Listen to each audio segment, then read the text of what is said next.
How's everybody doing this afternoon? Good. First of all, on behalf of the National Park Service, let me welcome everybody to our 2023 Winter Lecture Series. My name is Ranger Karlton Smith, and I'll be with you this afternoon talking about George Dewey in the Civil War. Now, if you've ever heard anything about George Dewey, it's in relation to the Battle of Manila Bay during the Spanish-American War in 1898. But I looked at this and said, everybody has to start someplace. And George Dewey's going to get his start in the American Civil War. But on entering Manila Bay, Dewey thought about his Civil War experience. And he wrote, "It was 36 years since, as executive officer of the Mississippi, I was first under fire in the passage of Forts Jackson and St. Philip under Farragut. And 35 years since, as executive officer, I have lost my ship in the attempted passage of Port Hudson. Then as now, we were dependent upon the screen of darkness to get by successfully. But then, I was a subordinate. And now the supreme responsibility was mine." Dewey was born in Montpelier, Vermont, on December 26, 1837. And after attending Norwich Academy in Vermont, he's appointed an acting midshipman to the U.S. Naval Academy at Annapolis. He's going to enter in 1854 with 60 acting midshipmen. After 4 years, he'll leave on June 18, 1858, standing fifth out of 15 graduates. So a lot of pressure on Annapolis for these young men. And he's going to pass at that point from acting midshipman to midshipman. At that time, the Navy required Academy graduates to take a 2-year tour on ship before actually getting a commission. But Dewey also wrote, "When you enter the Academy, you cease to be a Vermonter or a Georgian or a Californian. You are in the Navy. Your future with its sea service and its frequent changes of assignment makes you first a man of the country service and only secondly a man of the world." Dewey will serve his 2-year cruise on the USS Wabash, commissioned in 1856, so a relatively new ship. He's going to take a 2-year cruise in the Mediterranean. When he returns to the United States, he will take his final examination in January of 1861, now standing third in his class. He's going to be promoted to past midshipman on January 28, 1861. Past midshipman was today's equivalent of an ensign. 1 month later, on February 28th, he's promoted to master, today's equivalent of lieutenant junior grade. And on April 19th, 1861, Dewey is promoted to lieutenant. So 3 promotions essentially in 4 months. But now it's wartime, and promotion can come quick sometimes in wartime. The Navy that George Dewey enters into in 1861 had 90 vessels on the books. Only 42, though, were in commission. 27 were not in commission, meaning they were laid up mainly for repairs. And 21 ships were considered unserviceable. Of those 42 ships, only 12 ships win the home squadron when the Civil War breaks out. The Navy itself numbered roughly 10,000 officers and enlisted men. And President Lincoln sets the Navy a high assignment to blockade the entire coast of the Confederacy. Eventually, this will result in 4 blockading squadrons, covering over 12,000 miles of coastline. And by 1865, the Navy has grown to 671 ships of all sizes, and has grown to include 51,500 enlisted men. It's estimated that about 118,000 men served in the U.S. Navy during the war, as opposed to almost 2 million men in the Army. So now you know why you don't hear too much about the Navy in the Civil War. I also discovered a great photograph of a GAR post in Massachusetts, probably sometime in the 1880s, 1890s. And it shows all these Army veterans, and in the back row is one Navy guy holding up his cutlass so people can see him. So there's about 50 Army veterans there and one Navy guy. Dewey's going to be assigned to the USS Mississippi on May 10, 1861, under Captain Thomas Suffridge, a veteran of the War of 1812. The Mississippi itself was a side-wheel frigate commissioned in 1841 and served as Commodore Perry's flagship for the expedition to Japan in the mid-1850s. But Dewey apparently is also starting to gain something of a reputation, because Captain Theodore Bailey commanded the USS Colorado off of Fort Pickens, Florida, wrote right to the Secretary of the Navy on November 6, 1861, stating, for future active operations against the enemy and to encounter the winter storms so frequent on this coast, it is necessary that the ship should have able and competent officers. May I ask of the department to detail Lieutenant Watson Smith and Lieutenant George Dewey, now on board the steamer Mississippi, for duty on board this ship. So somehow Bailey's already heard about George Dewey and whatever it is he's doing. The Navy Department is not going to grant Captain Bailey his request, and Dewey's going to stay on the Mississippi.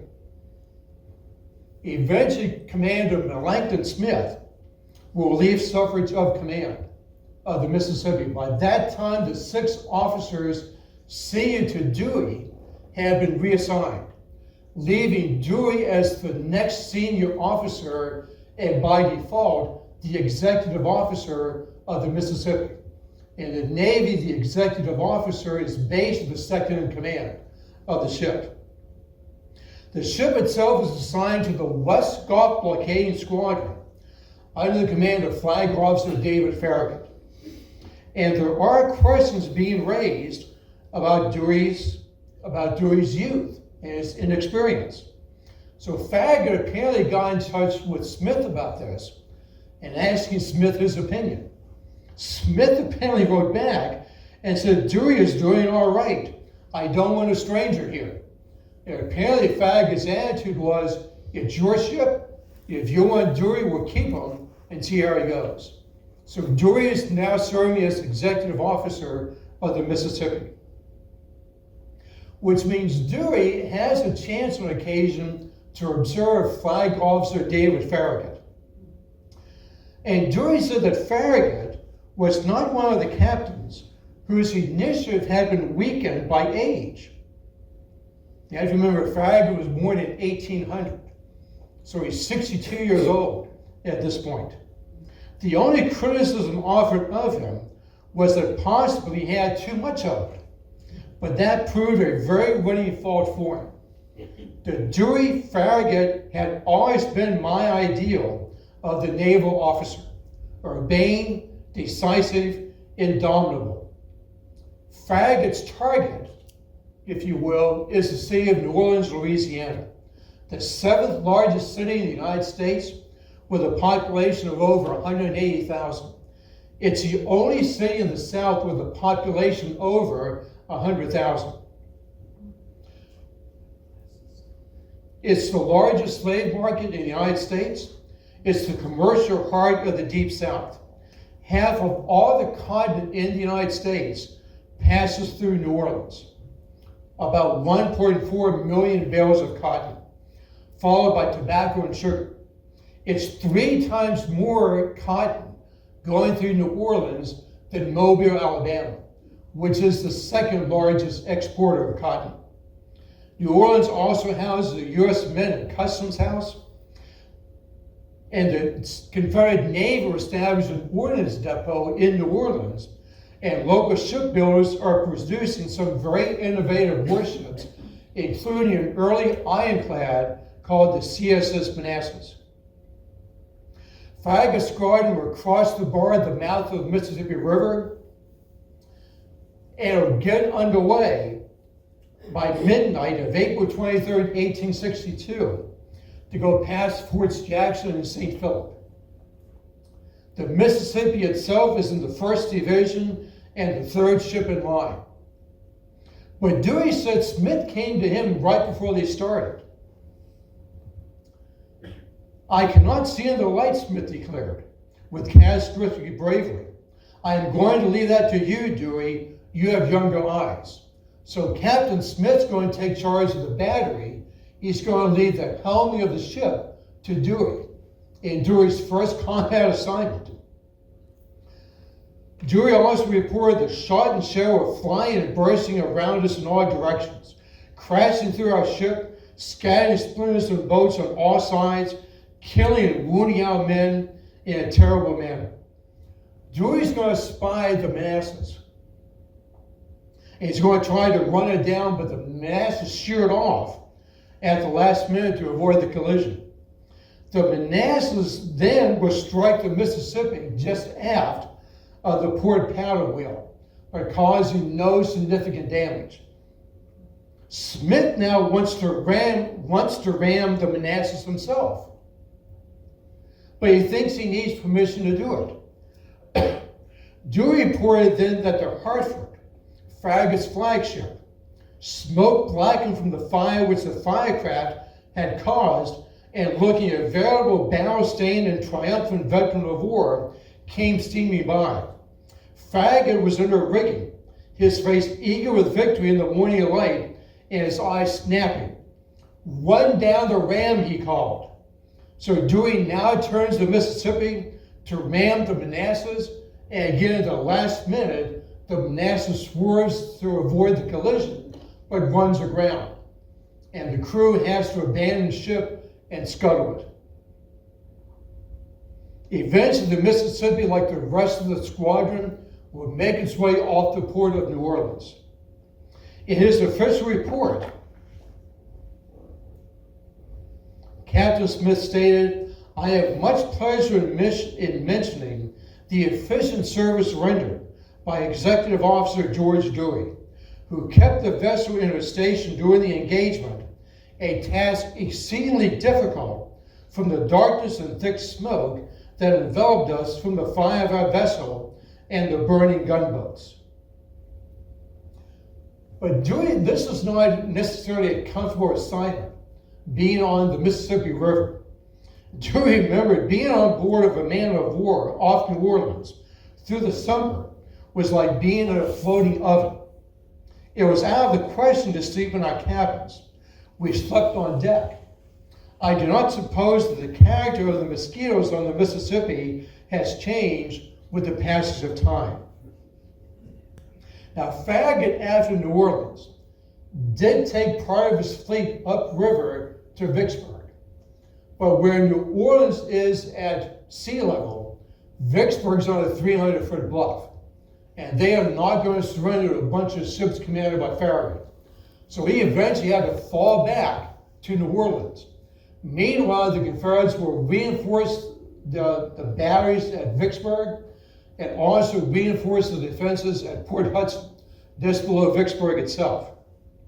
So Farragut now plans to launch an attack on Port Hudson to get past Port Hudson and perhaps blockade the Red River from sending supplies up to Vicksburg.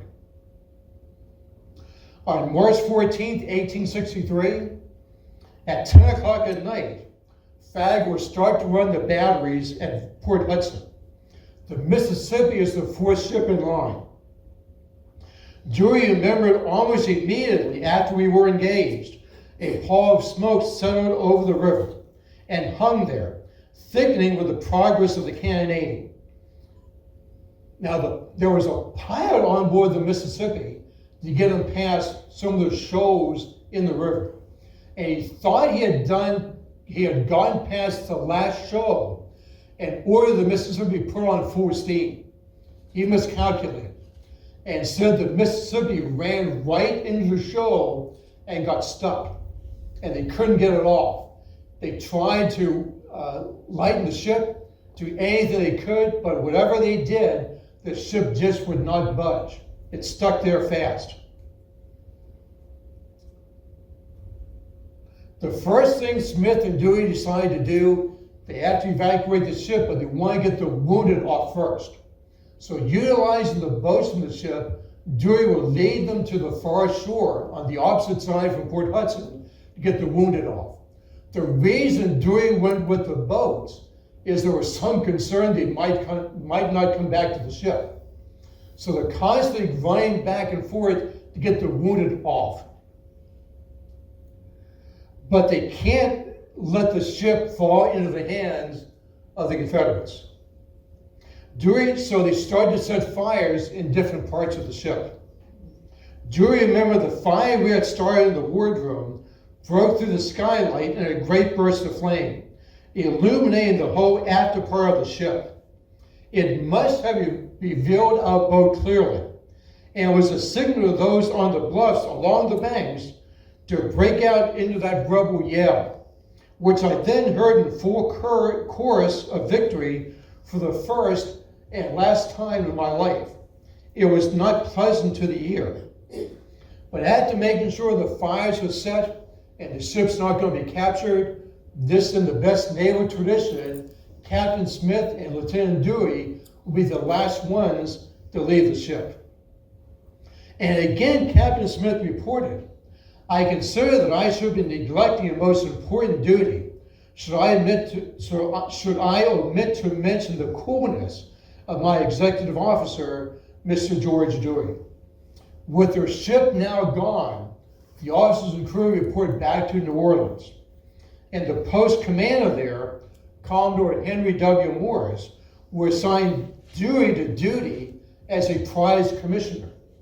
Now, in the Civil War, if the U.S. Navy captured an enemy ship, a merchant ship or a warship, something like that, the government would sell it at auction.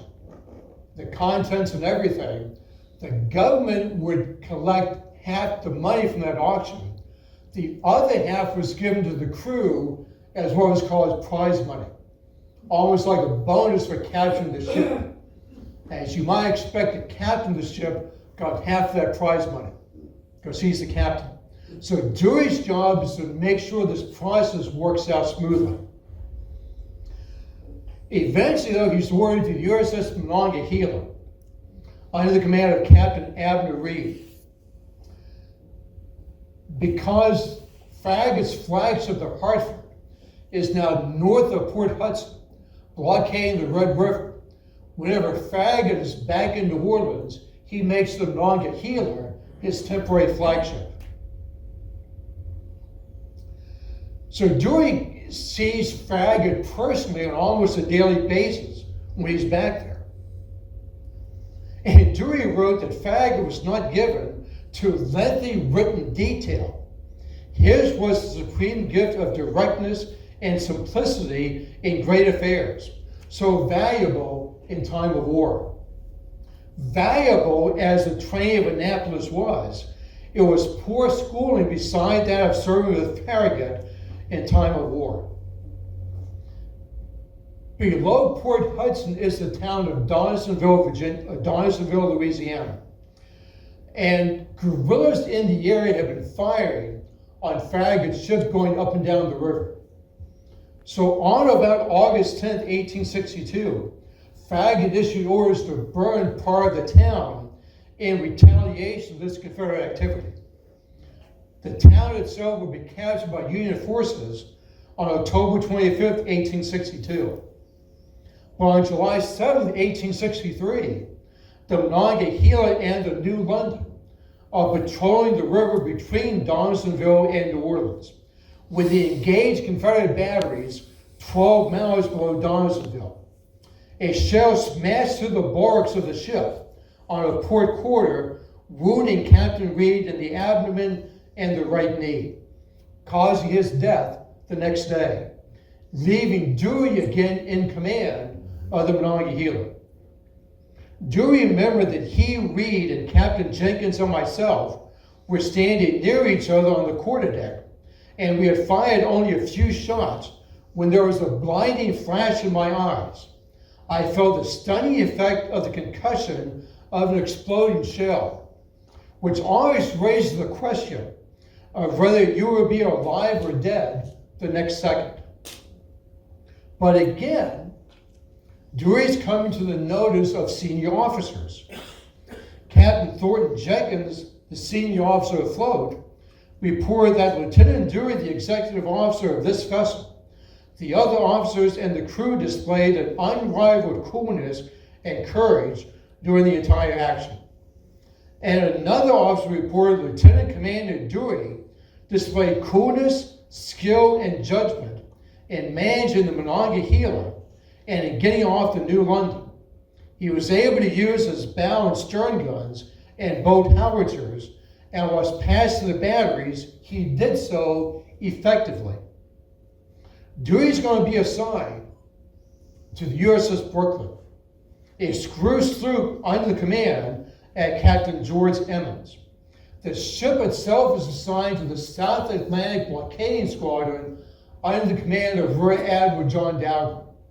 When the ship reaches Charleston, South Carolina, it's discovered that Dahlgren only wanted Captain Emmons and not the ship. So Emmons stays in Charleston, and the ship itself goes to the Brooklyn Navy Yard for repairs and re-equipment. Dewey is going to be reassigned, and by that time, Captain James Alden's in command of the Brooklyn. And for some reason, he, along with some other officers, again thought Dewey was too young for the role of executive officer for the Brooklyn. So Dewey's going to be reassigned to the USS Agawam, a side-row gunboat, or what was designated as a double-ender. In other words, this ship is designed to proceed in either direction without having to turn around. It has a rudder at both ends. And in case you're wondering, in this particular photo, I think towards the right is the stern of the ship, because that's where the American flag is. And Dewey apparently wasn't quite sure about this assignment. He's under the command of Commander A.C. Rind. But Dewey said, "My friends explained to me that I had been given this task in organization and discipline because I had made a reputation as an executive officer equal to any emergency. However that may be, there can be no doubt that both the crew of the Agawam and the nature of the vessel and the service expected of her gave me quite enough to do from the moment that I reported on board her in November 1863 until I was detached from her a year later." Now, the Agawam, being on the James River, is part of the North Atlantic Blockading Squadron. And whenever the acting Rear Admiral, Samuel P. Lee, is on the James River, the Agawam will serve as his flagship, supporting Major General Benjamin Butler's campaigns along the James River. Dewey reported the most important actions of firing Confederate batteries at 4 Mile Creek on July 28, 1864, along with the USS Mendota, with Dewey apparently in temporary command of the Agawam. Because Dewey's official report stated, "We kept up a continuous fire for 4 hours until our ammunition was exhausted. But we had pretty well silenced the enemy before we drew off. And on the succeeding days, we did not have to endure so heavy a fire." Dewey remembered that in one sense, the fighting was the easiest part of the work. The hard part was life aboard the stuffy double-ender in the midst of heat and mosquitoes, striving all the while to develop a kind of efficiency suited to the task for which such a clumsy craft was adapted. Eventually, Dewey is going to be reassigned to the USS Colorado, a screw frigate with a complement of about 675 officers and men. And he will be assigned to the ship as the executive officer. The ship was assigned again to the North Atlantic Blockading Squadron, but by this time, Admiral Lee's been replaced by Rear Admiral David Dixon Porter. The Colorado itself is under the command of Commodore Henry K. Thatcher. And Dewey wrote that Thatcher welcomed me on board heartily, notwithstanding my youth. He said that the ship was in a bad state and gave me full authority in the government of the crew of 700 men. If the state of insubordination on board had been responsible for Porter's desire to have me become executive of the Colorado, then I felt myself bound to live up to his expectations. So apparently Dewey believed that Admiral Porter specifically assigned him to the Colorado to get it in shape. He remembered on the first morning he called the crew to quarters. Some of the crew didn't appear at quarters. The officers didn't want to go down to get them. So Dewey said, I went among the hammocks, and whenever I found one occupied, I tipped the man out of it. And I aimed to do this in a way that left no doubt of the businesslike intentions of the new regime. The men saw that I meant to be obeyed, and afterward, when I called all hands, all appeared on deck. Now again, keep in mind, this is a time when you were a crewman, you slept in a hammock that might be a couple feet in the air. So if you're up here and you get tipped out of it, you're going to remember it. So Dewey is putting his imprint on the crew right away. Now Porter's target is going to be Fort Fisher, guarding Wilmington, North Carolina at the mouth of the Cape Fear River. Wilmington is the last port open to blockade runners. So they need to close this port. The first assault is going to be December 23rd, 1864. The Navy lays down a heavy bombardment of the fort itself to try to clear the way for the Army.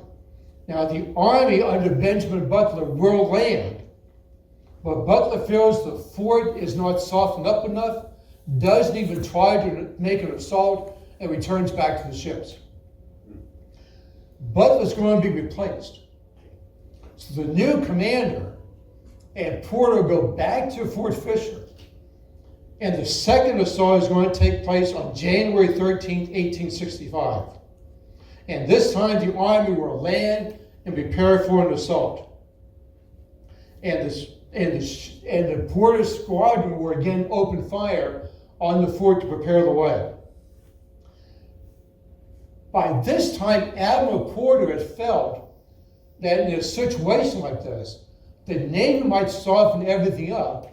The Army goes in and takes the fort and claims the bulk of the credit.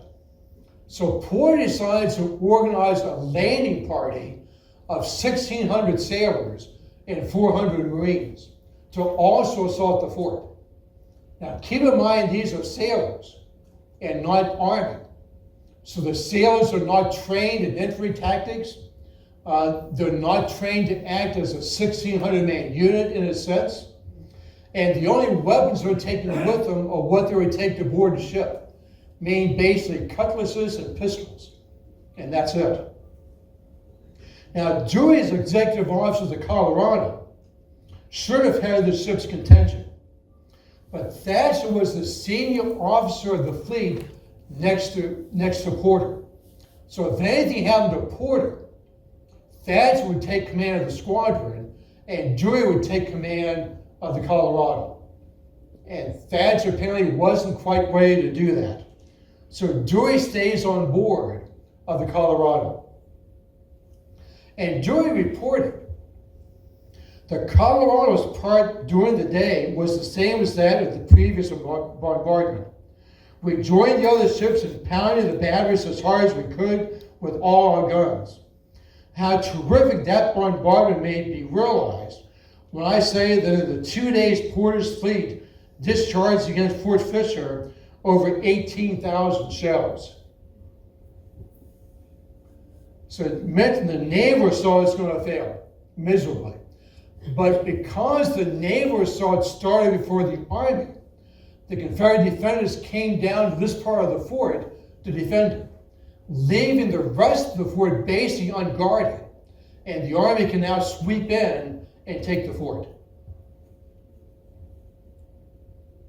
And again, Commodore Thatcher is going to state, I should, however, be doing injustice to the executive officer, Lieutenant George Dewey, were I not to mention the invaluable assistance which he gave me in having all the departments of the ship in perfect order for battle, as well as for the valuable aid in the management of the ship during the action.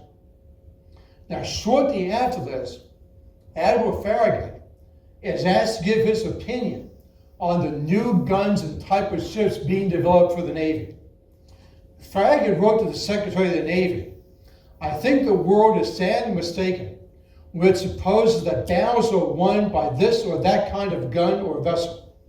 The best gun and the best vessel should certainly be chosen, but the victory 3 times out of 4 depends upon those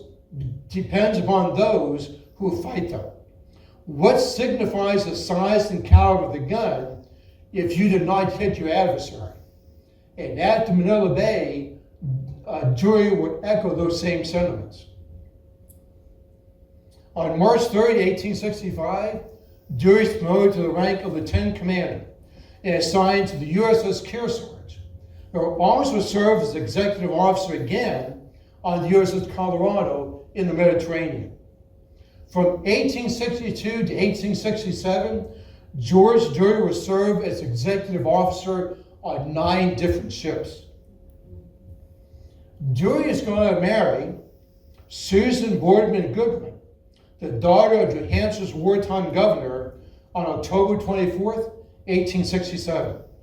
One son, George Goodwin Dewey, will be born on December 23rd, 1872. Unfortunately, Susan Dewey died 5 days later, on December 28th, from complications of childbirth. But in 1868, Dewey was assigned to the U.S. Naval Academy, his first real shore duty in 9 years.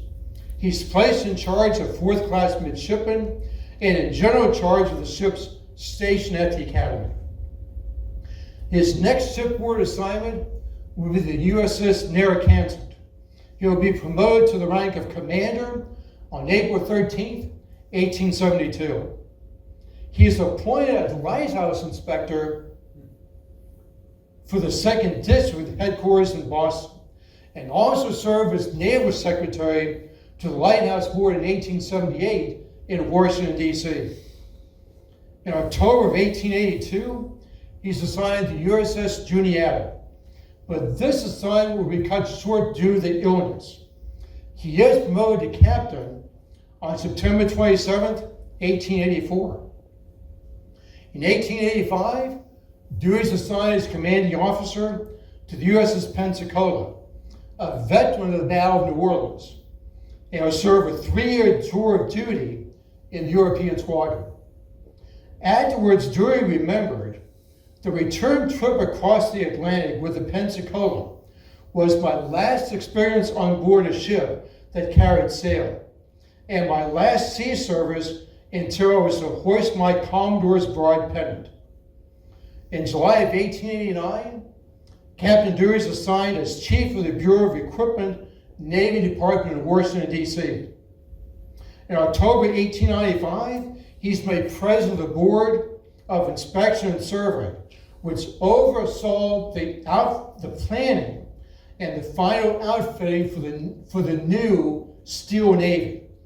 So here's George Dewey, who's gone from engine-powered wooden sail ships. He has seen the beginning of the Navy's Iron Navy in the Civil War, and now he's going to be viewing the Navy's new Steel Navy, whose ships will not carry masts, and sails. So he's seen a complete revolution in the Navy since the Civil War. On May 23, 1896, Dewey is promoted to Commodore with a little help from Assistant Navy Secretary Theodore Roosevelt. And Roosevelt viewed Dewey as being proactive in his Navy career and someone who, like Roosevelt, disliked red tape. On October 27, 1897, Dewey was ordered the command of the Asiatic Squadron and assumed command at Nagasaki, Japan on January 3, 1898, without receiving the temporary rank of acting rear admiral, which usually came with command of a squadron. Now, some people feel that Secretary Long did not give him that acting position because he felt he got the rank of Commodore through political influence somehow. So that's why right now Dewey is still a Commodore, even though he commands a squadron. His flagship will be the USS Olympia, a heavy cruiser in the Navy. During these months he's in command, Dewey is constantly drilling his squadron in battle tactics and gunnery. And he's stocking up supplies in Hong Kong for anything that might come down the road. On April 26, 1898, Dewey receives the following telegram from Washington. War has commenced between the United States and Spain. Proceed at once to Philippine Islands. Commence operations particularly against the Spanish fleet. You must capture vessels or destroy. Use utmost endeavor. As he's sitting in Manila Bay, let me see if I can get this.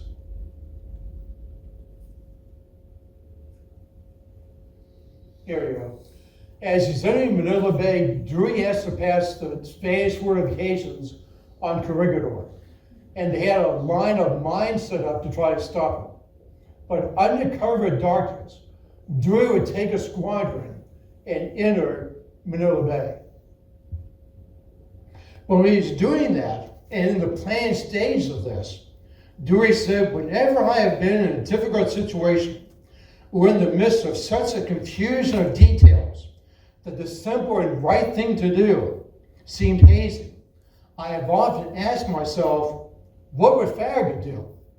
In the course of the preparation for Manila Bay, I often ask myself this question, and I confess I was thinking of him the night that we entered the bay, and with the conviction that I was doing precisely what he would have done. Remember, Farragut attacks New Orleans and Port Hudson under cover of night, and Dewey's trying to do the same thing to at least enter the harbor of Manila. At 5:30 a.m. on May 1st, 1898, Dewey issues his famous order, "You may fire and ready, Gridley." And that was an order to Captain Charles Gridley, commanding officer of the Olympia, to open fire. Gridley was also a veteran of the Battle of Mobile Bay under Farragut, and he was married to the niece of Strong Vincent. So those of you who didn't think I'd get Gettysburg in here today. And believe it or not, when the U.S. Navy enters Manila Bay, this is going to be the first time the United States Navy has been involved in a fleet-to-fleet action in its history. You know, the Revolutionary War was just privateers. The War of 1812, it's single-ship action. The Confederates never established a navy in the Civil War. So it squads against what we call mosquito fleets. Just 4 or 5 vessels trying to stop Farragut. And that was it. So this is the first fleet-to-fleet action the United States ever fought. And by the end of the action, the Spanish fleet is basically destroyed at the cost of only 8 wounded American men in Dewey's squadron. For this victory, Dewey is promoted to the rank of Rear Admiral, officially on May 11, 1898. And he later wrote that this action confirms my early experiences under Admiral Farragut, that combats are decided more by skill in gunnery and the quality of the guns than by all else. The second lesson of this battle is the complete demonstration of the value of high-grade men. Cheap men are not wanted, are not needed, or are lost to the United States Navy. This figure is so important that Congress even established the Dewey Medal, and it was awarded to every seaman and Marine involved with the fleet. Admiral Dewey's picture is on the front, and then this image on the reverse with the name of the ships on the bottom. Dewey is going to marry Mildred McLean Hazen, the widow of Union General William Babcock Hazen, on November 9th, 1899. They were married in the rectory of St. Paul's Catholic Church in Washington, D.C. Dewey himself was not a Catholic. That's why at the time they couldn't be married in the church, they had to be married in the rectory. Congress will also create the rank of Admiral of the Navy on March 24th, 1903, backdated to March 2nd, 1899. And this was a unique rank created only for George Dewey. It allowed him, among other things, to serve for life.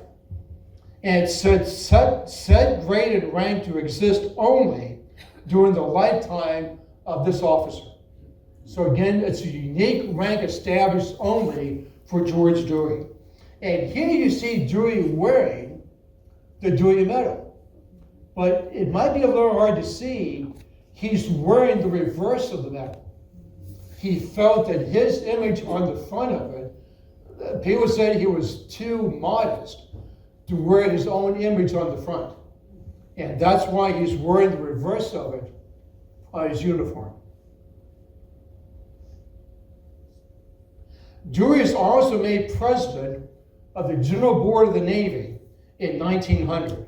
Now, the job of the board was to prepare war plans, recommend the types of armament of ships in the annual building program, and act as a clearinghouse for all questions of naval policy. The board started to lose influence in 1917 with the creation of the Office of the Chief of Naval Operations, and was discontinued at the end of World War II. Admiral Dewey himself passed away on January 16, 1917, at the age of 80, still on active duty after 62 years of service. Dewey was initially buried in Arlington National Cemetery. A mausoleum was completed for his remains in 1924, but his wife decided to transfer the remains to the Bethlehem Chapel crypt level of the Washington National Cathedral. And that's where the Admiral rests today. One of the great traditions of navies throughout the world is to name ships after famous and important individuals. And George Dewey is no exception. The USS Dewey DD-349, a destroyer, was commissioned in 1934. On December 7, 1941, while trying to break out of Pearl Harbor, the ship fires on Japanese planes as they're trying to break out, and later patrolled the Hawaiian waters. The Dewey will also do service at the Coral Sea, Midway, Guadalcanal, and Guam, among other places, earning 13 battle stars. The ship will be decommissioned in 1945. The next Dewey, DLG-14, was a guided missile frigate and commissioned in 1959.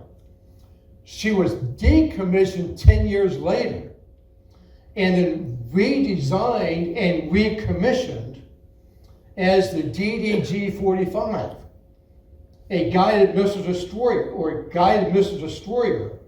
and recommissioned in June of 1975. She was decommissioned in 1990. The current USS Dewey, DDG-105, a guided missile destroyer, was commissioned in 2010. She had one-time served as part of Destroyer Squadron 1, Kaya Strike Group 1, with the flagship USS Carl Vinson. Dewey is best known today for his victory at Manila Bay, but he received his first combat training in the Civil War. He became known in the Civil War for his coolness, courage, efficient service, skill, and judgment. The lessons Dewey picked up in the Civil War and the example of Civil War sailors such as Farragut were served Dewey well in the planning and fighting at Manila Bay and helped lead to one of the greatest U.S. naval victories of all time. I want to thank you folks for joining me this afternoon. I'll be here for a few minutes if anybody has any questions. If you don't want to stay around for a question and answer session, feel free to leave at any time. But once again, I want to thank you for joining me today and for coming back to Gettysburg. Thank you.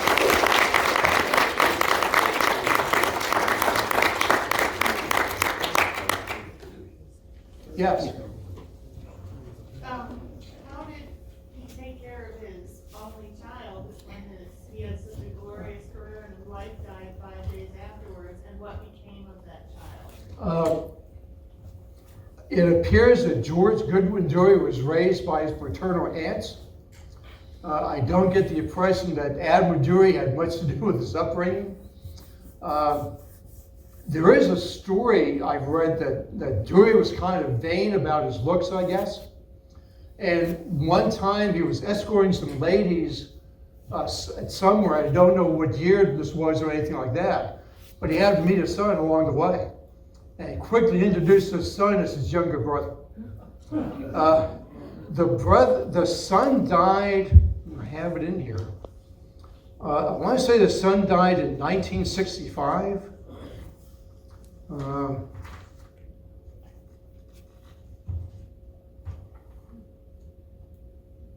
Died in 1963.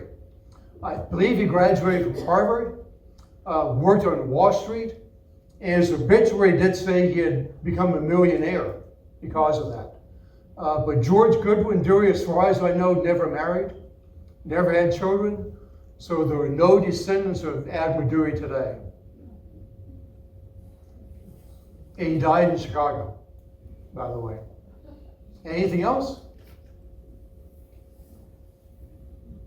No.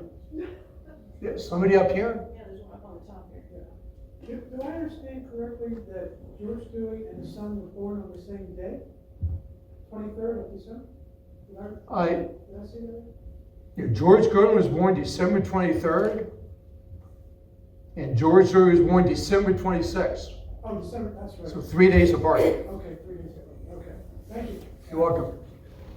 And there was another question here. Well, I just wanted to know, is Samuel Lee related in any way to Robert E. Lee? Yes, Admiral Samuel Phillips Lee was a cousin of Robert E. Lee.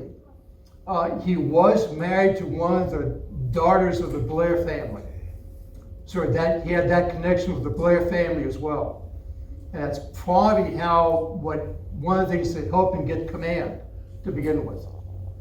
The Blair family being one of the most important and powerful families in mid-19th century America. Anything else? All right, I'll be down here for a few minutes in case you want to come down and ask. But once again, I want to thank you for coming today, and we'll see you all next week.